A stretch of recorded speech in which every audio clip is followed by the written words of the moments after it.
بسم اللہ الرحمن الرحیم۔ حضرت عمر رضی اللہ عنہ کی شہادت۔ دوستو، حضرت عمر رضی اللہ عنہ وہ ہستی ہیں کہ جن کی وجہ سے مسلمانوں کو ایک طاقت ملی۔ جب مکہ میں مشرک لوگ اللہ کے رسول صلی اللہ علیہ وسلم کو اور مسلمانوں کو بہت زیادہ پریشان کرتے تھے کہ مسلمان جب بھی اپنے گھروں سے نکلتے تو انہیں دیکھتے ہی یہ مشرک لوگ مارنے لگتے تھے اور انہیں گالیاں بکتے، یہاں تک کہ مسلمان بیچارے پریشان ہو کر ہمارے حضور صلی اللہ علیہ وسلم کے ساتھ دار ارقم میں ہی پناہ لینے لگے اور وہیں چھپ چھپا کر نمازیں پڑھتے تھے۔ لیکن جس دن سے حضرت عمر رضی اللہ عنہ نے اسلام قبول کیا تھا تو مسلمانوں کو ایک طاقت ملی، اور پھر مشرک لوگ مسلمانوں کو پریشان کرتے ہوئے ڈرتے تھے، کیونکہ حضرت عمر رضی اللہ عنہ جیسا بہادر انسان ان مسلمانوں کے لیے مکہ کے سبھی مشرکوں سے لڑ جاتے تھے۔ حضرت عمر رضی اللہ عنہ ایسے بہادر انسان تھے کہ کوئی ان کا مقابلہ نہیں کر پاتا تھا۔ ہمارے حضور صلی اللہ علیہ وسلم کی وفات کے بعد حضرت عمر رضی اللہ عنہ 13 سال زندہ رہے۔ حضرت ابو بکر رضی اللہ عنہ کے بعد حضرت عمر خلیفہ بنے۔ انہوں نے ایسا انصاف کر کے دکھایا کہ ساری دنیا حیران رہ گئی۔ لیکن ایک روز حضرت عمر رضی اللہ عنہ جب فجر کی نماز پڑھا رہے تھے تو ایک مشرک غلام نے پیچھے سے حضرت عمر رضی اللہ عنہ پر چاقو سے وار کر دیا۔ اس غلام نے حضرت عمر کے پیٹ میں چاقو سے کئی وار کیے۔ حضرت عمر رضی اللہ عنہ کے چاقو مارنے کے بعد جب وہ مشرک غلام بھاگنے لگا تو کچھ مسلمانوں نے اپنی نماز توڑ کر اسے پکڑنا چاہا، لیکن اس مشرک غلام نے 13 مسلمانوں کو اپنے چاقو سے زخمی کر دیا، جس میں سے 7 مسلمانوں کی اسی وقت وفات ہو گئی۔ ایک صحابی نے جب یہ منظر دیکھا تو انہوں نے اپنے سر سے لوہے کی ٹوپی اتار کر اس مشرک غلام کو پھینک کر ماری تو وہ زمین پر گر گیا۔ سارے مسلمانوں نے اسے ہر طرف سے گھیر لیا۔ جب اس مشرک غلام کو محسوس ہوا کہ اب میں مارا جاؤں گا تو اس نے اپنے ہی چاقو سے اپنی گردن کاٹ لی اور اس کی موت ہو گئی۔ ادھر حضرت عمر رضی اللہ عنہ چاقو لگنے کی وجہ سے نماز جاری نہ رکھ سکیں اور حضرت عبد الرحمن کا ہاتھ پکڑ کر مصلی پر کھڑا کر دیا۔ حضرت عمر رضی اللہ عنہ مسجد ہی میں لیٹ گئیں۔ ان کے پیٹ سے بہت زیادہ خون بہہ رہا تھا۔ حضرت عبد الرحمن رضی اللہ عنہ نے جلدی سے فجر کی نماز پڑھائی اور پھر سبھی صحابہ اکرام حضرت عمر کو لے کر گھر پہنچے۔ زخم پر کچھ مرہم رکھا گیا لیکن کوئی فائدہ نہ ہوا۔ ایک صحابی نے حضرت عمر رضی اللہ عنہ کو کچھ دودھ پلانے کی کوشش کی تاکہ جسم میں کچھ طاقت آ جائے، لیکن حضرت عمر نے جیسے ہی وہ دودھ پیا تو سارا دودھ ان کے پیٹ سے باہر نکل آیا۔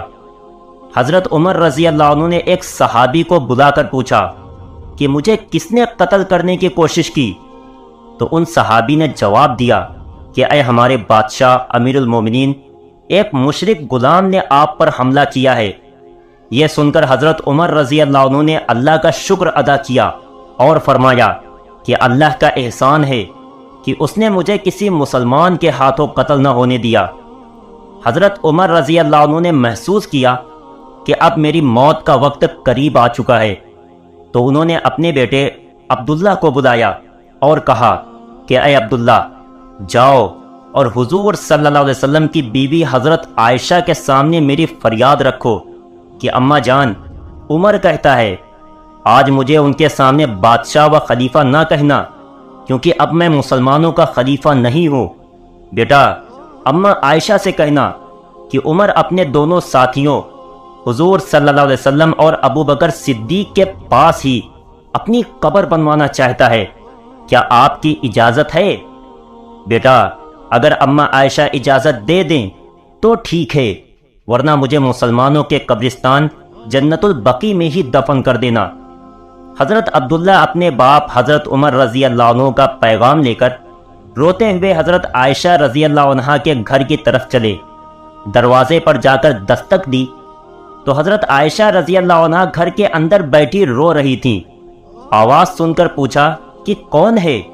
تو جواب ملا کہ اماں جان، میں عبداللہ بن عمر ہوں، میرا باپ عمر بن خطاب اپنے دونوں ساتھیوں حضور صلی اللہ علیہ وسلم اور ابو بکر صدیق کے پاس اپنی قبر بنوانا چاہتے ہیں، کیا آپ کی اجازت ہے؟ یہ سن کر حضرت عائشہ رضی اللہ عنہ رونے لگی اور فرمایا کہ اے عبداللہ، وہ جگہ تو میں نے اپنے لیے خاص کر رکھی تھی اور سوچا تھا کہ جب میری موت ہو جائے گی تو میں اپنے شوہر اور اپنے باپ ابو بکر کے پاس ہی اپنی قبر بنوا کر سو جاؤں گی، لیکن اگر عمر کی خواہش ہے تو مجھ سے زیادہ عمر اس جگہ کے حقدار ہیں، اس لیے میں اجازت دیتی ہوں۔ یہ پیغام لے کر حضرت عبداللہ گھر پہنچے اور اپنے والد حضرت عمر رضی اللہ عنہ سے فرمایا کہ ابا جان خوش ہو جائیے، اماں عائشہ نے اجازت دے دی ہے۔ حضرت عمر نے فرمایا کہ نہیں نہیں، ابھی نہیں، جب میری موت ہو جائے تو پھر سے میرا جنازہ اماں عائشہ کے دروازے پر رکھنا اور اجازت مانگنا، اگر اس وقت اجازت دے دیں تو مجھے اندر لے جانا، ورنہ وہیں سے مجھے واپس مسلمانوں کے قبرستان میں لے جا کر دفن کر دینا، کیونکہ ابھی کی اجازت میں مجھے ڈر ہے کہ کہیں شرم کی وجہ سے انہوں نے مجھے اجازت نہ دے دی ہو، اس لیے جب میری موت ہو جائے تو ایک بار اور ان سے اجازت لینا۔ اسی وقت حضرت علی رضی اللہ عنہ اپنے بیٹے حضرت حسن کے ساتھ اندر آئیں اور دیکھا کہ حضرت عمر بہت زیادہ گھبرا رہے ہیں، تو حضرت علی نے کہا کہ اے عمر، کیا موت سے گھبرا رہے ہو؟ تو حضرت عمر رضی اللہ عنہ نے جواب دیا کہ نہیں، موت کے بعد جو ہوگا اس سے بہت زیادہ ڈر لگ رہا ہے کہ اگر اللہ نے مجھے معاف نہ کیا تو میرا کیا ہوگا۔ اتنا کہہ کر حضرت عمر بہت زیادہ رونے لگے، تو حضرت علی نے فرمایا کہ اے عمر، ڈرتے کیوں ہو؟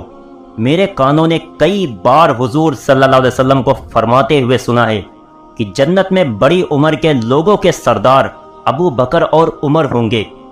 یہ سن کر حضرت عمر رضی اللہ عنہ نے کہا کہ اے علی، کیا تم قیامت کے دن اس بات کی گواہی دو گے؟ تو حضرت علی رضی اللہ عنہ نے فرمایا کہ ہاں عمر، میں بھی گواہی دوں گا اور میرا بیٹا حسن بھی اس بات کی گواہی دے گا۔ جب حضرت عمر رضی اللہ عنہ کے درد بہت زیادہ بڑھنے لگا تو انہوں نے اپنے بیٹے عبداللہ کو پاس بلایا اور کہا کہ اے عبداللہ، مجھے چارپائی سے اٹھا کر نیچے زمین پر ڈال دو۔ یہ سن کر حضرت عبداللہ اور پاس کھڑے لوگ حیران رہ گئے کہ یہ حضرت عمر کیا کہہ رہے ہیں۔ حضرت عبداللہ خاموش کھڑے رہے تو حضرت عمر رضی اللہ عنہ نے ڈانٹتے ہوئے کہا کہ اے عبداللہ، سنا نہیں میں کیا کہہ رہا ہوں؟ مجھے اٹھا کر زمین پر ڈال دو۔ حضرت عبداللہ نے اپنے والد حضرت عمر رضی اللہ عنہ کو اٹھایا اور زمین پر لٹا دیا، تو حضرت عمر رضی اللہ عنہ اپنا چہرہ مٹی میں رگڑنے لگے اور کہنے لگے کہ اے عمر، اگر آج تیرے رب نے تجھے معاف نہ کیا تو ہلاک ہو جائے گا۔ حضرت عمر رضی اللہ عنہ بار بار یہ الفاظ کہتے جاتے اور اپنا چہرہ مٹی میں رگڑتے جاتے۔ دوستو، وہ بھی کیا لوگ تھے! یہ حضرت عمر رضی اللہ عنہ وہی انسان ہیں کہ جن کی خاطر ہمارے حضور صلی اللہ علیہ وسلم نے اللہ کے سامنے ہاتھ اٹھا اٹھا کر دعائیں مانگی کہ اے اللہ، عمر کو اسلام کی توفیق دے دے تاکہ ہم مسلمان مکہ میں سر اٹھا کر چل سکیں۔ دوستو، یہ حضرت عمر وہی انسان ہیں کہ جن کے بارے میں ہمارے حضور صلی اللہ علیہ وسلم نے فرمایا تھا کہ اگر میرے بعد کوئی نبی ہوتا تو عمر ہوتے۔ حضرت عمر رضی اللہ عنہ اپنا چہرہ زمین پر رگڑتے جا رہے تھے اور بار بار کہہ رہے تھے کہ اے عمر، اگر تیرے رب نے تجھے آج معاف نہ کیا تو ہلاک ہو جائے گا۔ یہ کہتے کہتے حضرت عمر رضی اللہ عنہ کی وفات ہو گئی۔ غسل و کفن کے بعد جنازہ تیار کر کے مسجد کے سامنے رکھا گیا۔ حضرت عمر رضی اللہ عنہ نے وصیت کی تھی کہ میرا جنازہ حضرت صہیب رومی پڑھائے، تو حضرت صہیب رومی آگے بڑھیں اور جنازے کی نماز پڑھائی۔ نماز کے بعد جنازہ اٹھا کر سب حضور صلی اللہ علیہ وسلم کی قبر کی طرف چلے، تو حضرت عائشہ کے گھر کے سامنے حضرت عبداللہ بن عمر نے لوگوں سے کہا کہ جنازہ یہیں اماں عائشہ کے دروازے پر رکھ دو، اور پھر آگے بڑھ کر حضرت عمر کے بیٹے حضرت عبداللہ نے اماں عائشہ کے دروازے پر دستک دیتے ہوئے کہا کہ اماں جان، میرے باپ عمر بن خطاب کا جنازہ دروازے پر ہے، اندر آنے کی اجازت چاہتے ہیں، کیا اجازت ہے؟ تو حضرت عائشہ نے فرمایا کہ ہاں، اندر لے آؤ۔